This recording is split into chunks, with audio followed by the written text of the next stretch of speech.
For my CPC project, I decided to choose the digital media company that's looking to create a web experience to showcase the company's ability to make people-focused creative web experiences. I started off my research by looking at the lecture resources that were given and was directed to a website called Awards. Here I found a 3D art display from a Japanese company called The Shift. It had interactive display screens with customizable UI buttons. This inspired me to create an interactive 3D virtual art gallery. I then went online and found a tutorial on a YouTube channel called Project Nevo, which had an interactive 3D art gallery made using 3JS. I then forked their code sandbox and used that as the starter for my project. My tutor also mentioned that the project needed to sustain user engagement, so I created an interactive artwork scene based on a tutorial that I found on YouTube by a channel named Coders Unite. The persona that this web experience was created for is Maria, a 25-year-old digital artist from Spain who loves traveling and exploring different cultures. She's passionate about generative art and wants to promote her digital art internationally to widen her audience. She also wants to network with other artists and is constantly searching for inspiration for her art pieces. She also enjoys learning about different art forms and how they were created, as well as visiting immersive and interactive art exhibitions. The persona that this web experience wouldn't be suitable for is Dylan, a 16-year-old British high school student who's interested in sports, outdoor activities, and online games. He's from a small town, he hasn't traveled a lot, and also hasn't been exposed to a lot of different cultures. I will now demo the experience and also explain the features that were created specifically for the persona, Maria. Since the company is looking to promote their brand, I've added links to their socials. I also added a link to their Gmail so that they could connect with artists and so that artists like Maria can promote their artwork. On the overlay, there's a brief description of how the experience works and also a brief description about the company's mission to bring together the art community from around the world. The design of the experience is modern, clean, and simple, as it aligns with the character of the company and also the users, who are professional digital artists and tech-savvy people. When you enter the virtual gallery scene, on the right-hand side, there's a GUI panel with simple instructions on how to navigate through the experience.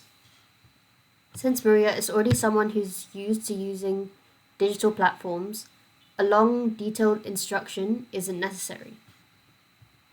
How the experience works is you click on a screen, which will then zoom you into the artwork. And if you want to hear the audio description, you click the play button. You can also pause the description by clicking the play button. And to zoom out, you just have to click back on the screen. All the artworks that are displayed are on generative art, which is a topic that Maria is very passionate about. On the side of the art pieces, there is long detailed descriptions on how the art was created and the process behind it. Since Maria is someone who enjoys learning about different art forms and how they are created, there's a long detailed description for every art piece. There's also links to the artists' portfolios so that Maria will be able to network with them as well as gain inspiration. Since Maria often visits immersive and interactive art exhibitions, I've added ambient background music so it feels more immersive. There's also an option for different languages, as this is an international platform for international artists. When you click the button for the interactive art scene, you're then brought to the interactive art scene. Here you'll be able to create a customizable abstract artwork. There's also simple instructions and detailed descriptions on how the artwork was created. There's also a link to a behind-the-scenes tutorial video, as Maria enjoys learning. On the left-hand side, there's a GUI so that the user can create a customizable artwork by playing around with different controls. This makes the experience more immersive and interactive. Through the vibrant art pieces, interactive art scene, detailed descriptions, links, videos, and audio aspects that I applied to my project, I believe I applied the design principles that were mentioned by Edmonds et al. In 2006, in which they mention attractors, sustainers, and relators are key for good engagement when it comes to interactive artworks. I also applied the design principles mentioned by Benyon in which they cite Wright and McCarthy in 2005. This paper mentions that to create a good interactive experience, you have to create a specific persona and adjust the experience based on their motivations, experience, and likes, which is what I did with my persona, Maria. Some of the things I thought I did well was the fact that I designed specifically for my persona, Maria. I also think I was able to attract the user with the vibrant artworks and sustain the engagement through the interactive art scene. I think I came up with a good fictional company and their mission to share the art of international artists. I also think I did a good job with the UI, such as the audio, buttons, and customizable art options. And I also think the resources that I provided, such as the links, descriptions, and videos, were very suited for the persona as they wanted to learn.